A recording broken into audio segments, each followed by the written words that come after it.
Bueno, antes que nada, les agradezco a todos la presencia, la participación, agradecer al Centro de Graduados nuevamente por una invitación a dar uno de los talleres para graduados. Siempre que tengo la ocasión de dar cursos de posgrado o de talleres para graduados, me entusiasma mucho, me resulta muy interesante, porque uno generalmente está hablando con colegas, entonces puede abordar ya cuestiones que hacen a la práctica, tal vez más avanzadas o más profundizadas, lo cual también, además de la enseñanza en grado, por supuesto tiene su atractivo y su interés. Quiero antes que nada, organizar, digamos, lo que va a ser la charla o el taller. Curiosamente, el anterior que he dado, uno de mis mejores amigos, que no es abogado, ni estudió jamás Derecho, me hizo el favor de verlo y, por supuesto, no era especialista en la materia. Me dijo que le había gustado, además, que se había entendido incluso para un lego, pero como única observación me dijo que la única crítica constructiva que me hacía era que yo al comienzo de la charla había dicho que iba a haber como un rato largo o unos minutos por lo menos para preguntas, y al final quedaron solo 5 minutos porque fui víctima de mi propia tendencia a hablar sin frenar, básicamente. Y me pareció una observación tan aguda que empiezo este taller haciéndome cargo justamente de esa crítica y voy a tratar de ser muy metódico. Si ven que miro para mi izquierda, tengo el reloj, quiero ser esta vez sí bastante metódico, dedicándome 20 minutos a lo que he llamado aspectos de fondo de la mala praxis médica, otros 20 minutos a los aspectos procesales y finalmente abrir por 15 minutos, que me parece un tiempo razonable, un espacio para preguntas, teniendo en cuenta que muchas veces el interés está también en las inquietudes que a ustedes les suscita el tema que vamos desarrollando.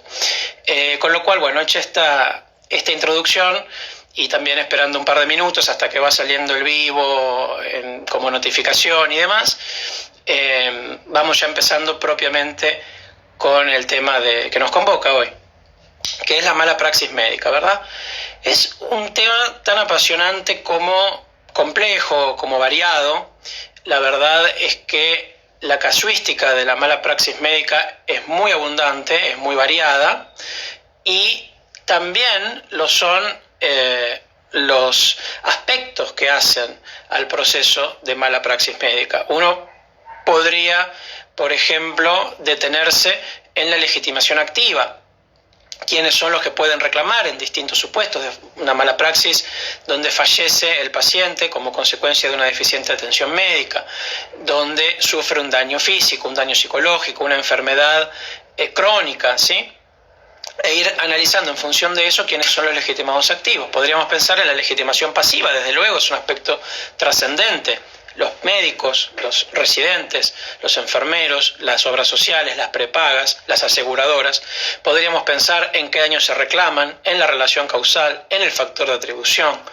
Podríamos detenernos, sin duda, en cuestiones de índole procesal, digamos, cómo se litiga si uno es abogado de parte, cómo se resuelve si uno, como en mi caso, trabaja en el Poder Judicial, en distintos casos, en distintos supuestos, cómo se produce, cómo se controla la prueba. Son muchísimas las cuestiones, por lo cual en una hora, y ni siquiera una hora, porque, insisto, pretendo luego abrir a debate, en menos de una hora, por supuesto que no se puede abordar todo el tema, sería ilógico proponerme ese objetivo y desde ya no es la idea del taller, con lo cual yo sí he seleccionado algunas cuestiones a las cuales me parece interesante referirme hoy, siempre teniendo en cuenta que se trata de un taller para graduados, con lo cual presumo que la mayoría de quienes están participando de la actividad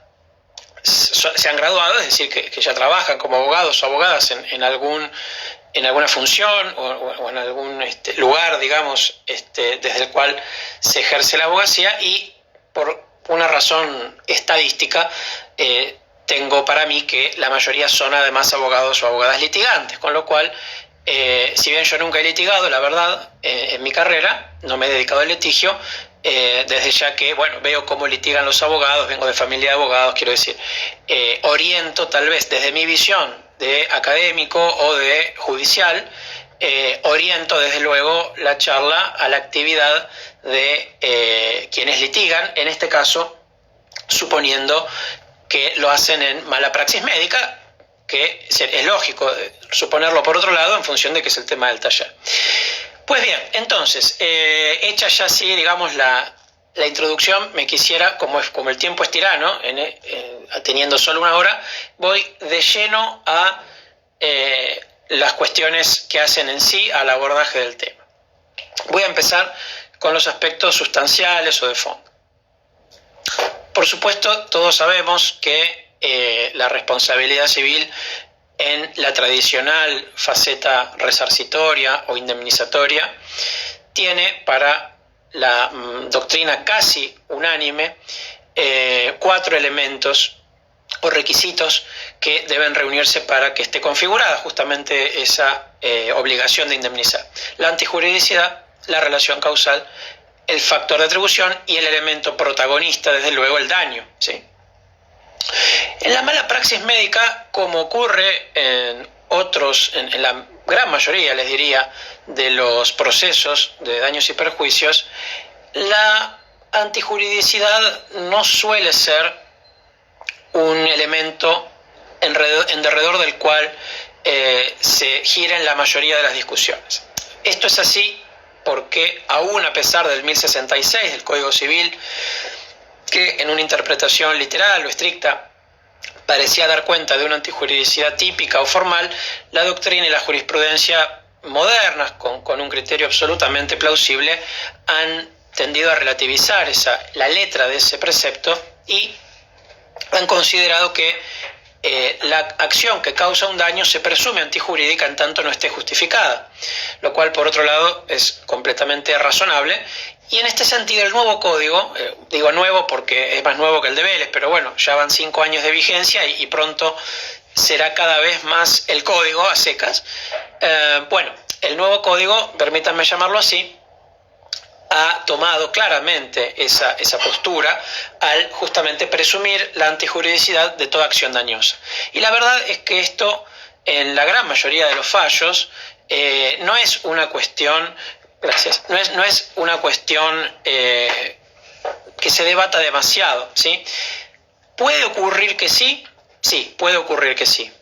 Excepcionalmente, puede haber algún argumento relativo al cumplimiento de normas, más bien de la demandada o de la citada en garantía.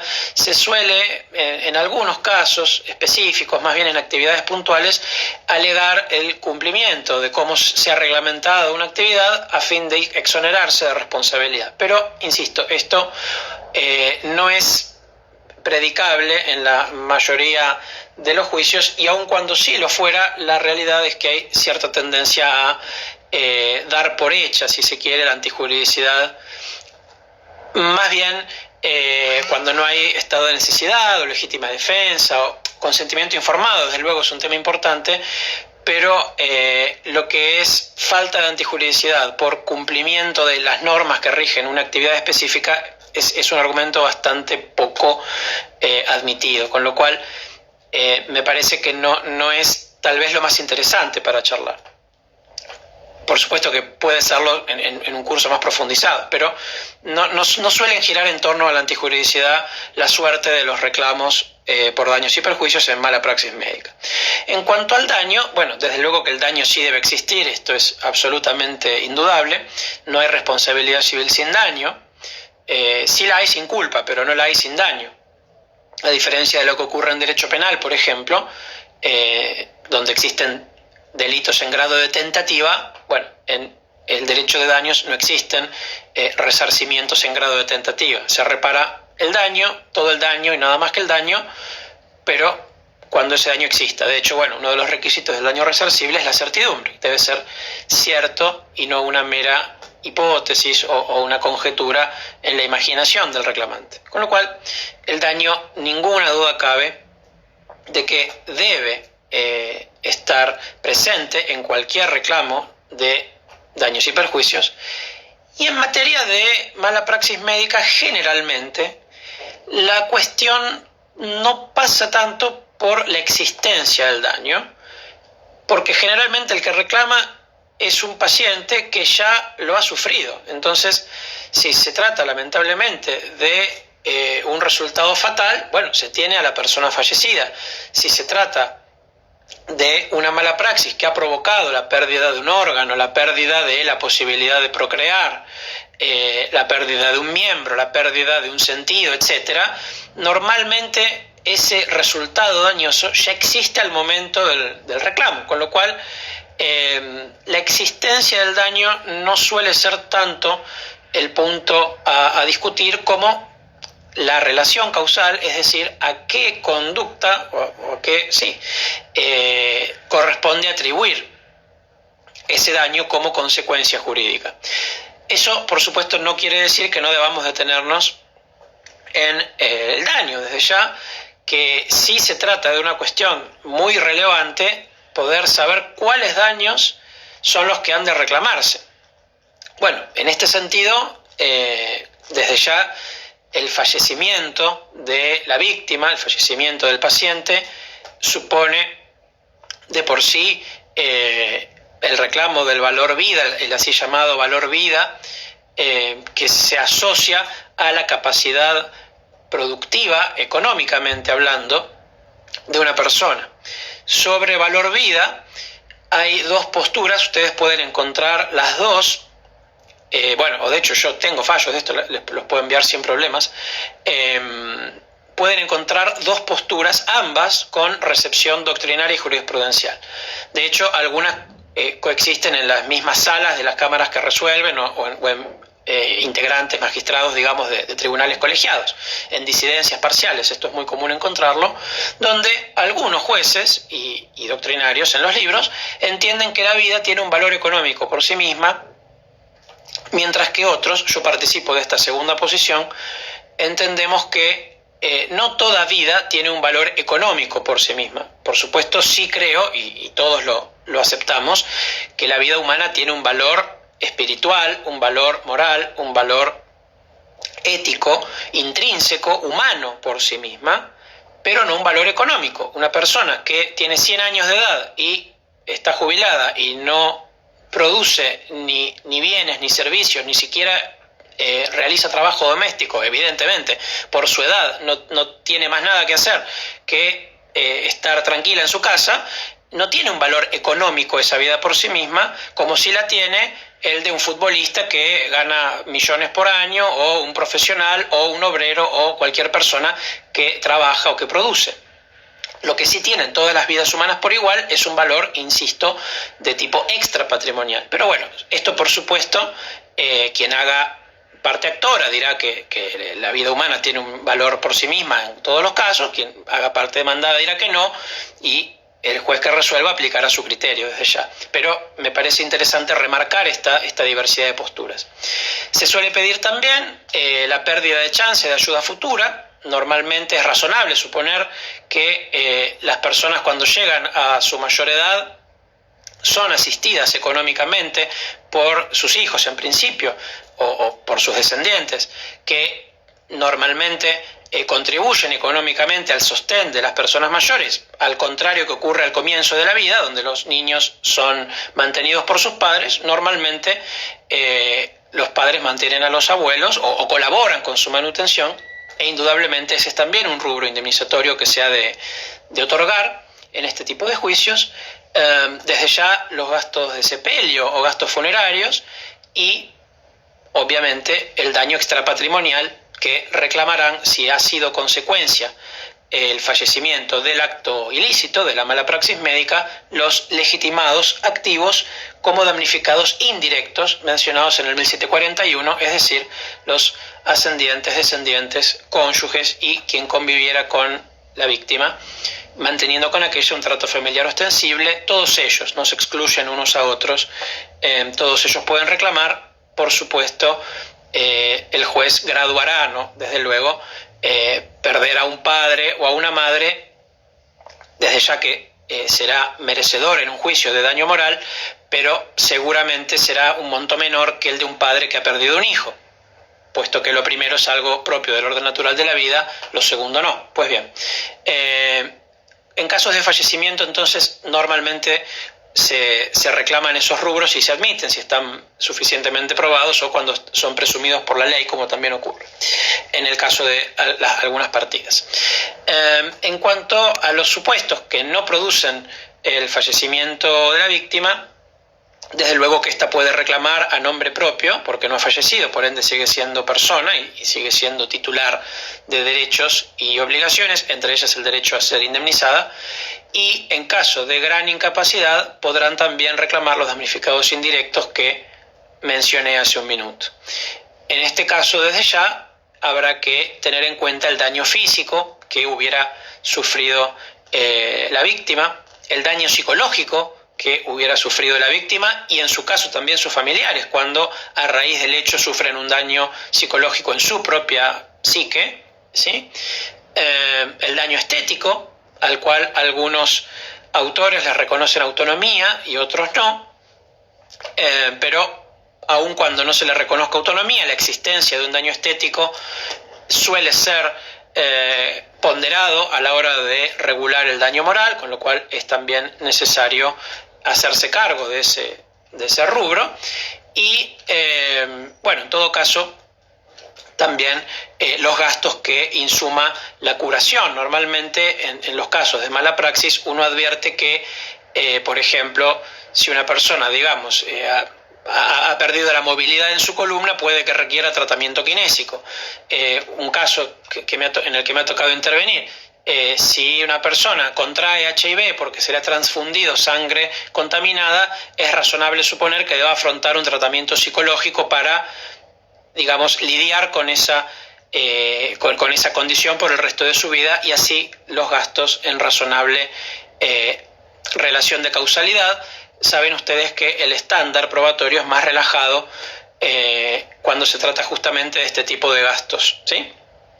Bueno, dicho entonces sobre antijuridicidad y sobre daño, ahora sí quiero hacer hincapié en los dos aspectos, los dos elementos de la responsabilidad civil que más frecuentemente se debaten cuando se tramita un juicio de mala praxis médica, que son el factor de atribución y la relación causal. ¿Por qué digo el factor de atribución? Porque el médico o la médica como profesional son profesionales liberales que están excluidos por un lado como tales de el marco de aplicación de la Ley de Defensa del Consumidor, y además el nuevo código ha traído expresamente el factor de atribución subjetivo por culpa de los profesionales liberales como regla general. Es decir, que en principio, cuando se demanda a un médico o médica, o a varios incluso, solidaria o concurrentemente responsables por un mismo hecho, que han intervenido en justamente un acto médico que ha presuntamente sido culpable y ha causado un daño, pues responden a título de culpa. Esto, la implicancia que tiene es que justamente por el concepto mismo de factor de atribución y en particular factor de atribución subjetivo, es que el motivo o la razón por el cual se le pretende hacer responder civilmente a ese profesional, consiste en un reproche a su conducta que, debiendo ser diligente, debiendo ser suficiente, prudente, etcétera, ha sido por el contrario negligente, insuficiente, descuidada, etcétera, ¿sí? Es decir, que no se ha ajustado al estándar que se esperaba de conducta, más aún tratándose de un profesional altamente calificado que requiere matrícula habilitante, colegiatura, normas que rigen la profesión, es decir, la lex artis médica que se espera que todo galeno cumpla y observe cuando desempeña su profesión, ¿sí? Esto tiene una consecuencia muy importante, me refiero a la atribución de responsabilidad civil a título de culpa, que es que la culpa entonces pasa a ser un elemento indispensable para que la demanda prospere. Es decir, si el médico no obró con culpa, no responderá en principio. si obró con culpa, responderá en principio. Si no obró con culpa, se exonerará. Esa sería la regla general, ¿sí? Ahora bien, esto que uno lo puede decir muy rápido y tal vez quedaría un tanto simplista el estudio si nos quedáramos acá, en realidad admite una gran cantidad de matices y de excepciones.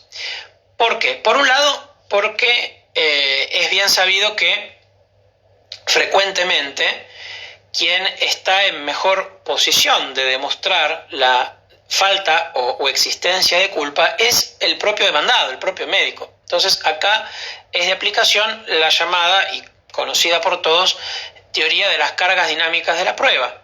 Es muy difícil para un paciente, y más aún, por ejemplo, en una intervención quirúrgica donde el paciente, entre que es anestesiado y despierta, no tiene la más mínima idea de qué ocurrió dentro del quirófano, y por supuesto tampoco nadie más lo sabe, el famoso secreto de quirófano. Pues ¿quién mejor que los propios profesionales que han intervenido en la cirugía, o en su caso, la institución que tiene la historia clínica, que han suscripto esos profesionales, ¿quién mejor que ellos para poder, en definitiva, establecer su propia falta de culpa, ¿no? Con lo cual, en la medida en que el nuevo código también recepta la teoría de las cargas dinámicas con esta directiva hacia el juez de hacer saber en el primer auto, ¿no? Cuando provee la presentación de la demanda, básicamente, de hacer saber que podrá utilizar la teoría de las cargas dinámicas, es muy importante también tener presente esa teoría en la medida en que puede significar una inversión de la carga de la prueba, donde en realidad no será la víctima quien deba acreditar la negligencia del galeno, sino por el contrario, el médico quien deba probar su propia falta de culpa por estar en mejores condiciones de hacerlo. Eso es un matiz muy importante. El otro es también, y no me puedo extender sobre la casuística, pero hay determinados ámbitos, y el más conocido de ellos es el de las cirugías estéticas, donde se ha evaluado la responsabilidad de los médicos a la luz de un factor de atribución objetivo. Por prometerse un resultado, como ocurre normalmente en el caso de las cirugías estéticas, que no son, digamos, necesarias, y donde uno en principio se somete a ellas porque quiere la nariz tal como figura, digamos, en el programa de computación que le muestra cómo le va a quedar a uno la nariz, y también cuando los profesionales utilizan cosas riesgosas que son en sí mismas estadísticamente viciosas o entrañan un riesgo. Entonces, como dueños o guardianes de una cosa riesgosa, también podría eventualmente juzgarse la responsabilidad objetiva de los profesionales, y entonces, me parece que son dos matices interesantes también para introducir en la explicación. Finalmente, la relación causal, digo que es también un elemento que se debate frecuentemente en este tipo de procesos, en la medida en que la salud, el responder favorablemente a un tratamiento, la mejoría en el estado de salud, no es nunca un resultado que un médico pueda garantizar. Desde luego, es lógico, en principio, calificar como una obligación de medios la que tiene el médico, digamos, hace todo lo posible para que su paciente mejore, pero no puede asegurarlo, del mismo modo que un abogado hace todo lo posible para que su cliente gane el juicio, pero no le puede asegurar tampoco una sentencia favorable, etc. Entonces, desde el punto de vista del factor de atribución, insisto, por lo general, la víctima intenta demostrar que el médico ha obrado mal, que ha seguido un tratamiento inadecuado, que no le ha informado suficientemente, etc.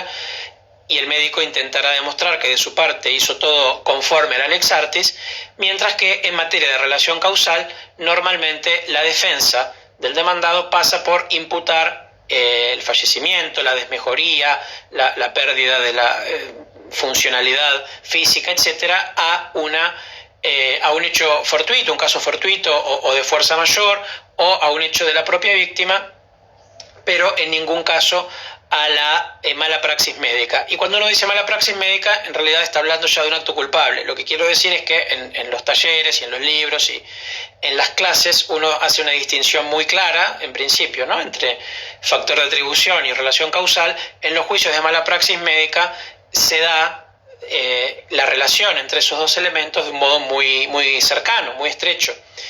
Quiero decir, suele ocurrir que si un médico hace algo mal, el paciente empeora o se muere o no mejora. Suele ocurrir que si el médico hace todo bien, generalmente al paciente le va bien en su salud. Con lo cual, la suerte de estos dos elementos, que son distintos, muchas veces en el juicio, en la práctica, en el análisis concreto del abogado que realiza la prueba, que la controla, que la impugna, y del juez que resuelve, muchas veces el análisis de estos dos elementos van de la mano. En cambio, y para cerrar el aspecto sustancial, la responsabilidad, por supuesto, no solamente ha de atribuirse a los médicos, digamos, como profesionales, si se quiere, como responsabilidad profesional por hecho propio, sino también a las clínicas, sanatorios, hospitales, nosocomios, etc. Me refiero a las instituciones donde se presta asistencia de salud y, en su caso, a las empresas de medicina prepaga o a las obras sociales, según corresponda a la relación del paciente. En este caso, el esquema, digamos, de razonamiento difiere, porque ni las instituciones de salud, ni las prepagas, ni las obras sociales son profesionales liberales, son personas jurídicas y son instituciones que llevan a cabo una actividad de modo organizado y en función de los criterios que se aceptan normalmente en esta materia, y también hay matices, pero lo cierto es que en relación a estas instituciones y empresas, sí es relevante detenerse en la aplicación de la Ley de Defensa del Consumidor, por un lado. No digo que en todos los casos se aplique, digo que merece la pena pensar en su aplicación, solicitarla si se es abogado de parte y aplicarla aún de oficio, iura novit curia, si uno trabaja en la resolución del caso, por un lado, y por otra parte también pensar en que aquí la regla general no es la responsabilidad subjetiva, sino la responsabilidad objetiva, en la medida en que se entiende que tanto hospitales como prepagas como obras sociales, en distintos, por supuesto con sus distintas particularidades, pero todos ellos ofrecen, o mejor dicho, son garantes en el marco de una obligación de seguridad de resultado. Es decir, que el paciente no puede ingresar al hospital o ingresar a la consulta médica a la que llega a través de la obra social o de la prepaga sano o con una enfermedad en principio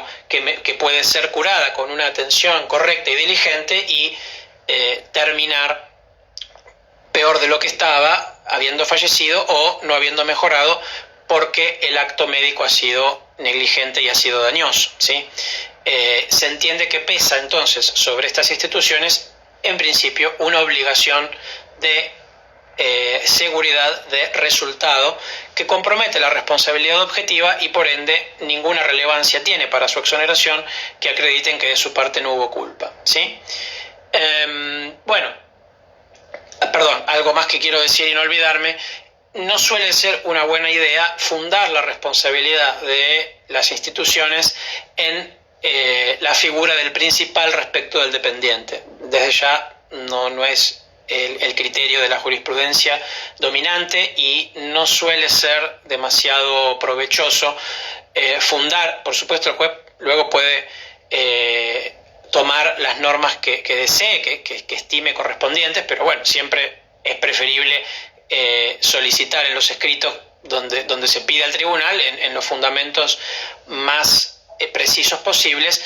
No se suele considerar al médico como dependiente por su alto grado de autonomía funcional, científica. Normalmente un dependiente responde a las directivas que le da el principal mientras que un médico no consulta con el hospital qué tiene que medicar, qué estudio ordena, qué postoperatorio indica. Es algo que responde a su propia autonomía científica como profesional. Con lo cual, más bien el deber garantía está presente en una obligación de resultado, justamente que existe como en la obligación de seguridad y, si se quiere, insisto, en la Ley de Defensa del Consumidor, pero no en la responsabilidad principal por el hecho del dependiente. Me parece un elemento importante también para mencionar. Bueno, pasando, porque quiero llegar con el tiempo, paso a las cuestiones procesales. Bueno, ¿qué aspectos procesales he escogido para referirme en este espacio? Bueno, por un lado, en lo que hace a la demanda, quienes hacen parte actora tendrán que velar por presentar un buen escrito de promoción del proceso, un buen escrito de demanda. No hay una segunda oportunidad para hacerlo. Una vez notificada la demanda, es lo que se pidió y nada más ni nada menos. Con lo cual, bueno, más allá de una correcta enumeración y descripción de los daños, aspecto al que nos hemos referido hace unos minutos, hay algunos puntos específicos que no quisiera dejar de remarcar. Lo hago seguido, la verdad. Quienes me escuchen en otros talleres o en otros seminarios en los que estoy dirán: Brodsky dice siempre lo mismo. Bueno, no creo que diga siempre lo mismo, pero sí creo que hay algunos aspectos que los menciono de manera insistente, pero lo hago porque prefiero pecar de reiterativo, pero digamos que se ejerza mejor la profesión en la práctica, porque uno lo ve y la verdad, digamos, se siente un tanto.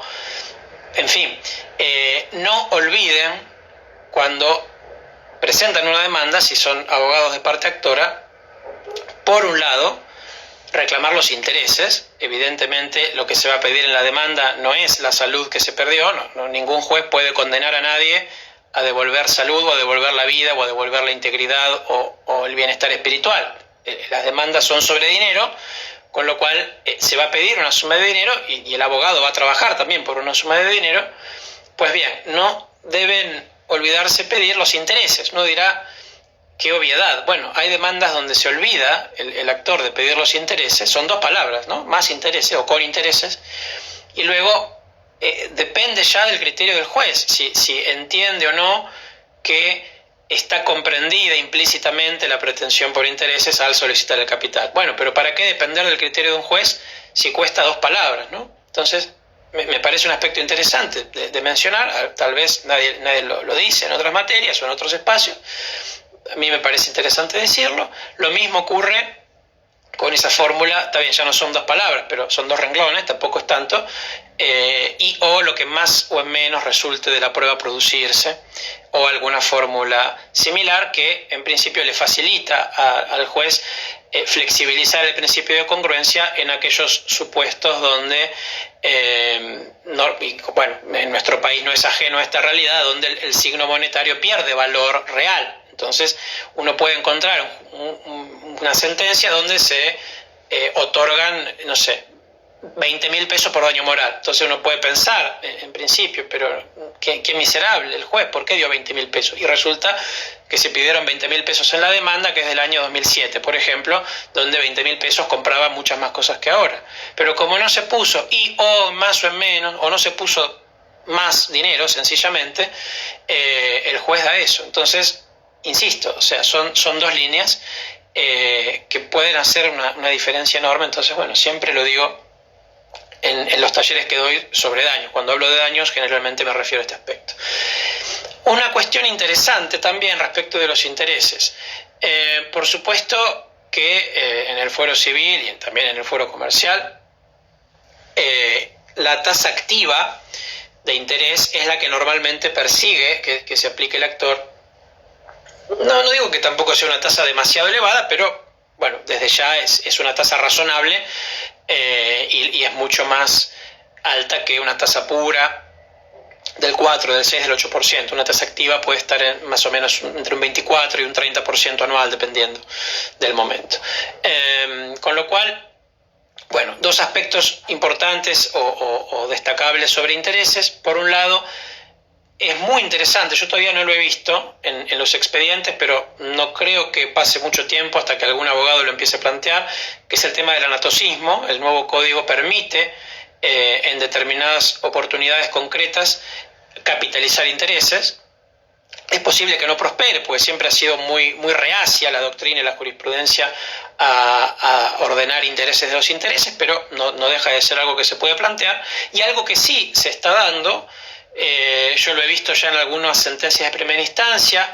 En la Cámara Civil es el criterio, por lo menos de la Sala H y de la Sala L, seguramente hay alguna más, que es aplicar el doble de la tasa activa a partir del 11º día, es decir, de la mora, vale decir, si hay 10 días para cumplir con la condena, a partir del día 11 se empieza a computar el doble de la tasa activa, según este criterio. Otras salas no lo tienen, para morigerar los efectos de la inflación, digamos, y de seguir prolongando el incumplimiento. En definitiva, el actor no ve un peso hasta que ejecuta la condena normalmente, con lo cual, bueno, sigue siendo un tema muy interesante. Por supuesto que se podrá aplicar aun cuando no esté expresamente solicitado, pero bueno, no deja de ser una cuestión a mencionar para quienes hacen parte actora.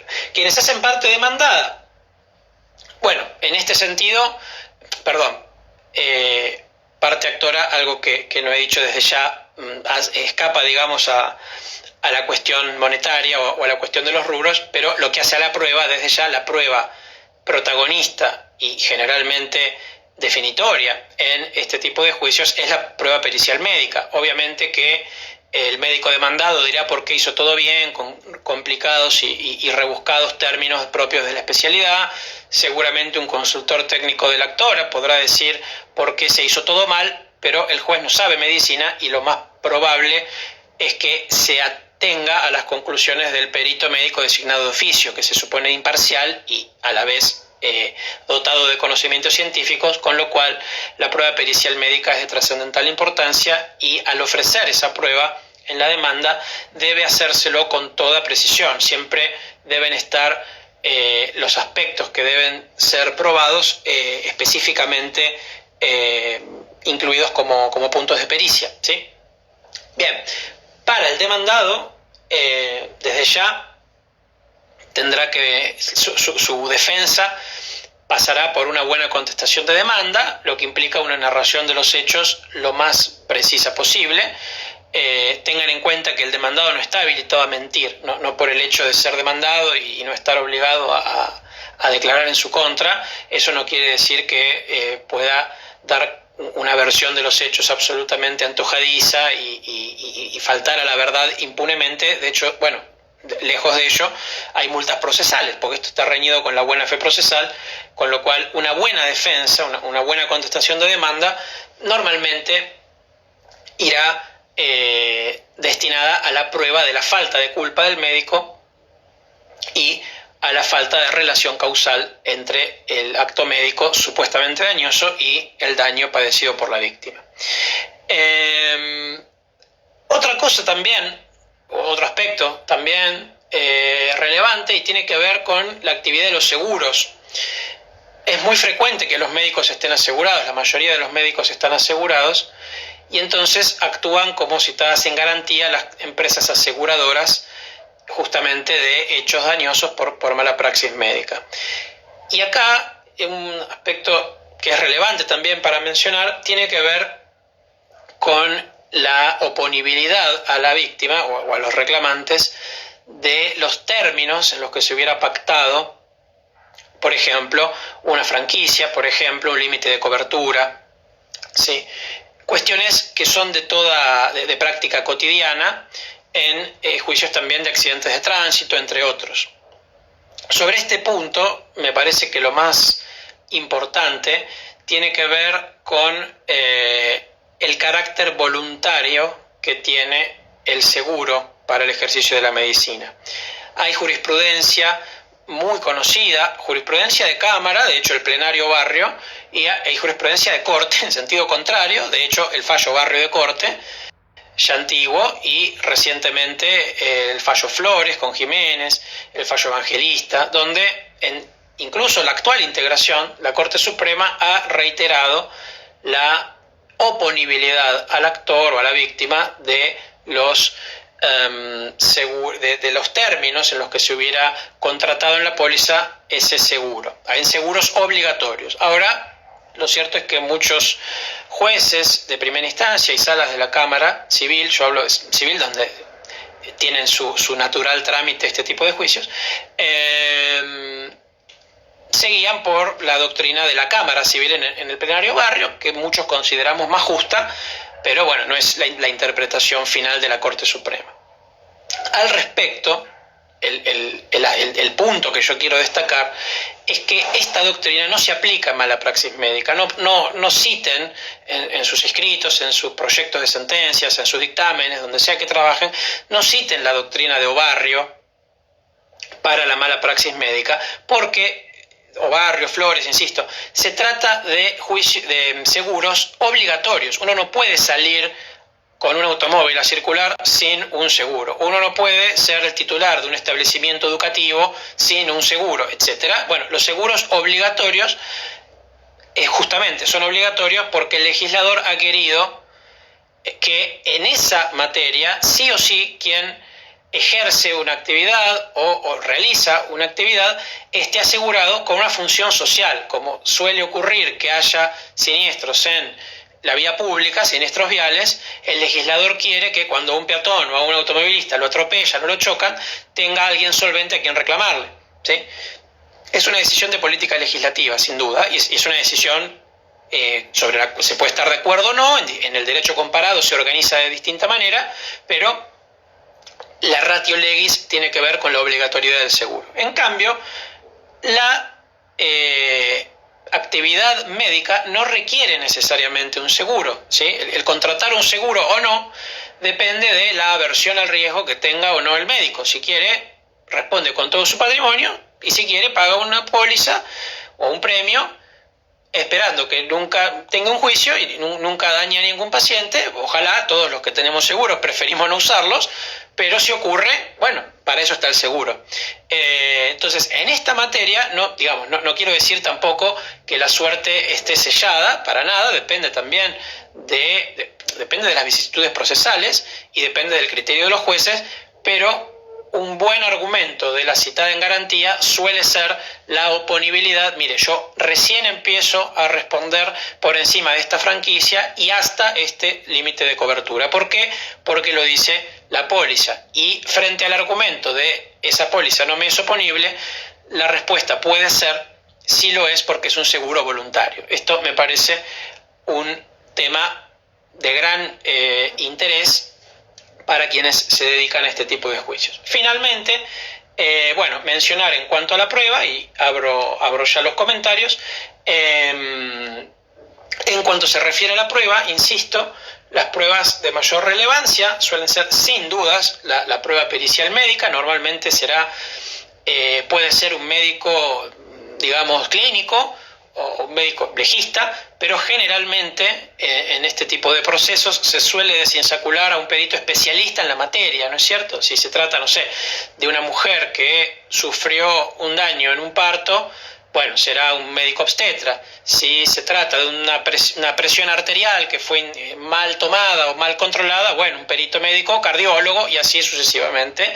Está bien solicitar la intervención de profesionales específicos, justamente porque bueno, la salud es muy amplia y hay especialidades, y es muy importante para las partes, para el actor desde ya producir esa prueba, no dormirse en la producción de esa prueba, y para el demandado controlarla, impugnar las conclusiones que no le sean favorables, y aún contestadas esas impugnaciones, bueno, replicar para que se tenga presente al momento de dictar sentencia suele ser una muy buena idea, y los litigantes se concentran frecuentemente en ese tipo de actividad procesal, porque es altamente definitoria de la suerte del juicio. Cuando se alega como aseguradora una franquicia o un límite de cobertura, desde ya que la prueba pericial contable, para el caso de que no sea reconocida la autenticidad de la póliza, resulta también de gran utilidad. Y en esta materia, por supuesto en las demás también, porque hace a la ley de arancel. Ustedes saben que quien alega tiene cumplida una de las 3 etapas del proceso, entonces muchos abogados alegan no solamente porque confían en que los jueces leen los alegatos, que es cierto también, sí, pero también a un efecto meramente arancelario. Bueno, tengan en cuenta que los alegatos en los procesos de mala praxis médica son importantes, porque realmente, insisto sobre esto, suele ocurrir que los médicos no digan, y sería ilógico que fuese así, no va a decir si el demandado fue culpable en esa terminología. Generalmente se dice, bueno, había distintas alternativas, la que el demandado siguió era una de esas alternativas posibles. Bueno, entonces, ¿hay culpa o no hay culpa? Bueno, justamente la actividad del alegato tiene relevancia en este tipo de procesos, porque es donde, bueno, se hace la interpretación de esa prueba y se trata de convencer al juez, en último lugar, digamos, es la última intervención antes del llamado de autos, de por qué sí procede o por qué no procede la demanda. Bueno, me pasé solo 2 minutos de las menos cuarto, así que me doy por muy satisfecho, y abro comentarios, a ver, digamos que... Por supuesto, les pido disculpas al 99% de los que pregunten y no les pueda contestar. Normalmente saltan las preguntas muy rápidamente y uno solo puede contestar algunas. Hola.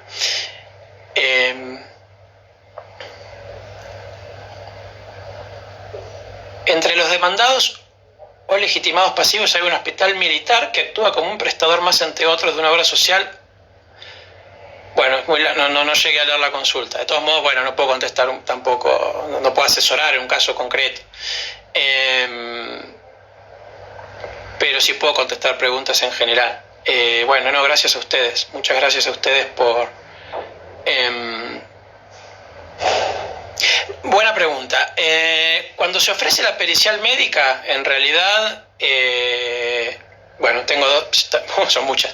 Es de buena práctica acompañar un informe de un consultor técnico. Si no se hace, igualmente el perito va a dictaminar, el perito de oficio, digo, va a dictaminar lo que estime corresponder. Pero el hecho de que el actor hubiera acompañado un dictamen de consultor técnico y que esté presente en el momento del examen es muy importante, porque digo, el perito médico que actúa de oficio se puede estar olvidando de algún aspecto. Si está el consultor técnico presente en la consulta, puede participar, digamos, y eso es tenido después, es tenido en cuenta normalmente en la sentencia. Alguien me preguntaba si vale más el brazo de un obrero que el de un ingeniero. Bueno, ahí está el debate que veíamos antes. En realidad, yo creo que la pierna de Messi, que hoy es noticia aparte, ¿no? Vale más que mi pierna, que a su vez vale más que la de económicamente hablando, que la de una persona de 98 años que ya no trabaja. Me parece un dato objetivo de la realidad. Messi gana millones de euros con sus piernas. Yo, no sé, iré a hacer las compras y alguien que ya no sale de su cama no produce económicamente. La pierna, como bien jurídico, ¿sí?, que a todos nos produce una sensación de placer, de normalidad, tener nuestra integridad psicofísica, digamos, incólume, ¿sí? Vale lo mismo para cualquier persona, desde ya, ¿sí? Vale decir, el daño estético o el daño moral que se dé por la pérdida de una pierna es la misma para cualquier persona. Debería serlo, sería discriminatorio que no lo fuera. Económicamente hablando, entiendo que no. La historia clínica, que veo varios me lo preguntan, desde ya es también, sí, una prueba esencial. No le he mencionado porque hace a un aspecto procesal más específico también, que tiene que ver con las medidas preliminares. Generalmente uno, si quisiera hacer un reclamo, debería, a través de una medida precautoria, secuestrar, por supuesto, pedirle a un juez que ordene el secuestro de la historia clínica. Está bien que con la historia clínica electrónica ahora esto también tiene otra regulación distinta, pero digo, la historia clínica es esencial y muchísimos juicios, normalmente una historia clínica bien llevada es lo que corresponde. Una historia clínica mal llevada suele ser un elemento que se le vuelve muy en contra al demandado. En el último juicio de mala praxis en el que me tocó intervenir me refiero a que me toca proyectar su resolución, insisto, yo no litigo, se trataba de... ¿qué estaba diciendo? Me olvidé. Ya me voy a volver, ahora vuelvo. El origen del daño estando prescrito. Bueno, perdón, ya me quedé con la idea. Vuelvo. Era una historia clínica, ahí está, donde entre las 2 de la tarde que había ingresado una mujer a terapia intensiva hasta las 7 de la tarde no había ningún tipo de registro. Es decir, una paciente entró normal, era un parto, ¿sí? Entró a punto de parir con 14,8 de presión a las 14 horas y a las 19 falleció. En ese lapso no había una sola indicación. ¿Qué suponen ustedes que eso le induce a pensar al juez? Y bueno, que en esas 5 horas hubo algún error muy grosero de los médicos por el cual ese fallecimiento se produjo. Entonces, esa historia clínica, con una grave deficiencia, selló la suerte desfavorable del reclamo, ¿sí? El caso de las infecciones intrahospitalarias, bueno, es una excelente pregunta, que en realidad, sobre todo lo que he expuesto hoy, cabría ser una salvedad con el caso de las infecciones intrahospitalarias. Pasa con el factor de atribución, pasa con la relación causal. Es muy buena pregunta, es un tema muy específico, por supuesto forma parte de la mala praxis médica, pero está regido por algunas posiciones más bien específicas, digamos. El supuesto de las infecciones intrahospitalarias, como lo indica su propio nombre, tiene que ver con los pacientes que ingresan por alguna otra razón, con alguna dolencia cualquiera, pero al ser internados, generalmente al transcurrir cierta cantidad de tiempo dentro del hospital, contraen algún tipo de bacteria. Puede ser un virus también, pero más complicado es cuando se trata de una infección bacteriana que les provoca un daño mucho mayor o incluso la muerte. Y entonces, desde ya se plantea el correspondiente reclamo de daños y perjuicios. El problema es que, a diferencia de lo que ocurre con las demás indicaciones médicas, etcétera, tratamientos, me refiero, estudios, medicación, reposo, postoperatorio, donde hay ciertos márgenes de lo que cabe esperar, ¿sí? Y márgenes me refiero de los médicos pueden manejar eso. Las infecciones intrahospitalarias son, la verdad, no está bien que lo diga tan concluyentemente, pero muchas veces son inevitables. Es decir, uno encuentra en concreto que las clínicas realizan absolutamente todos los procedimientos para la profilaxis y la sanitización del ambiente, del material, y aún así, algún paciente, 1 de cada 10.000, contrae una infección intrahospitalaria. Y es así en todo el mundo. No se puede, la ciencia médica no conoce manera de evitar que eso se produzca. Entonces es muy fácil para la demandada alegar el caso fortuito, fuerza mayor y la falta de culpa. Decir, mire, hicimos todo lo posible realmente, y muchas veces esto se demuestra con prueba muy contundente, y aún así, bueno, lamentablemente, lamentamos que el paciente se haya enfermado, se haya muerto, pero no hay manera de evitar que a un paciente de cada 10.000 le ocurra. Lamentablemente le ocurrió a este, que es el que está haciendo, pero bueno, ¿qué se puede hacer como? Entonces, lo que la doctrina, y acá está muy dividida, de hecho, bueno, la jurisprudencia ha cambiado con los años, incluso los mismos jueces a veces han cambiado, es que para algunos se trata de una obligación de seguridad de resultado, como siempre, y para otros es una obligación de seguridad de medios, que hay algunos autores que les parece una autocontradicción hablar de obligación de seguridad de medios,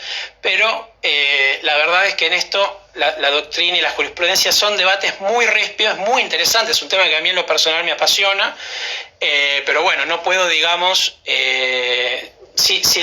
sé quién hizo la pregunta, si le interesa este jueves y el otro, voy a estar dando 2 seminarios lo tengo en el Instagram, si quieren está ahí publicado el afiche.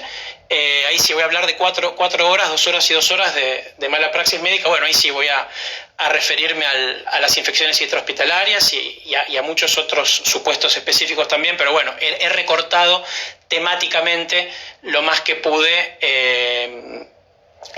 para 1 hora, digamos, de tiempo. Tomo una pregunta más. Bueno, ¿es válida la aplicación de la fórmula Méndez para el cálculo de la indemnización? La verdad, no es ni válida ni inválida. Normalmente la parte actora lo pide, la parte demandada lo resiste y los jueces aplican su criterio en materia de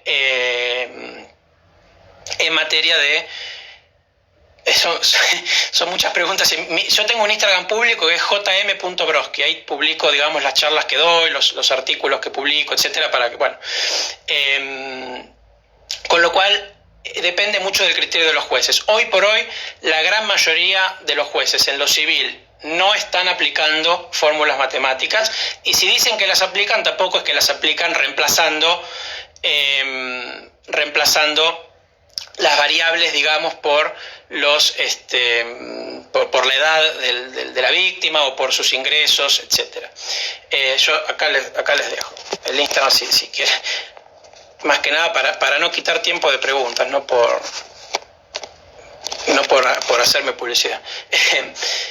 Entonces, ahora bien, la fórmula Méndez, en la medida en que es una Méndez-Woto, que es una fórmula del derecho laboral, del fuero laboral, la verdad es que no son de aplicación en el fuero civil. Sí sería una fórmula como la del 1746, que están, digamos, todas tienen en principio la misma lógica. La edad de la víctima, los ingresos que cabe esperar, la edad en función de cuándo se supone que se jubilaría, los ingresos de los que goza suelen ser evidentemente las variables más relevantes. Y sobre prescripción, también, hablo hasta que se me corte en Instagram, yo creo que debe faltar 1 minuto. Sobre la prescripción, entiendo que, bueno, se aplican las reglas generales sobre la prescripción. Las acciones de responsabilidad civil prescriben a los 3 años, con lo cual, y además ahora es el mismo plazo que hay en la Ley de Defensa del Consumidor, con lo cual no variaría, hoy no variaría. Lo que sí es muy interesante es el momento desde el cual se computa, el dies a quo, y es desde que se tiene conocimiento del daño. Si a mí me operaron mal hace 10 años, pero recién veo la secuela hoy, empieza a correr hoy el plazo de la prescripción. Evidentemente no está prescripto porque el plazo de la prescripción comienza desde que se pudo reclamar, desde que se conoció o se pudo conocer el derecho de crédito. Con lo cual, me parece, no sé si las preguntas sobre prescripción venían por ese lado, pero me parece un punto muy interesante también. Así que, bueno, me quedan 25 segundos, me avisa el Instagram, así que nada más, en 20 segundos, ¿qué más puedo decir? Les agradezco mucho la participación, siempre, insisto, me entusiasma mucho conversar con colegas sobre estos temas que son tan interesantes, y bueno, será hasta el próximo taller.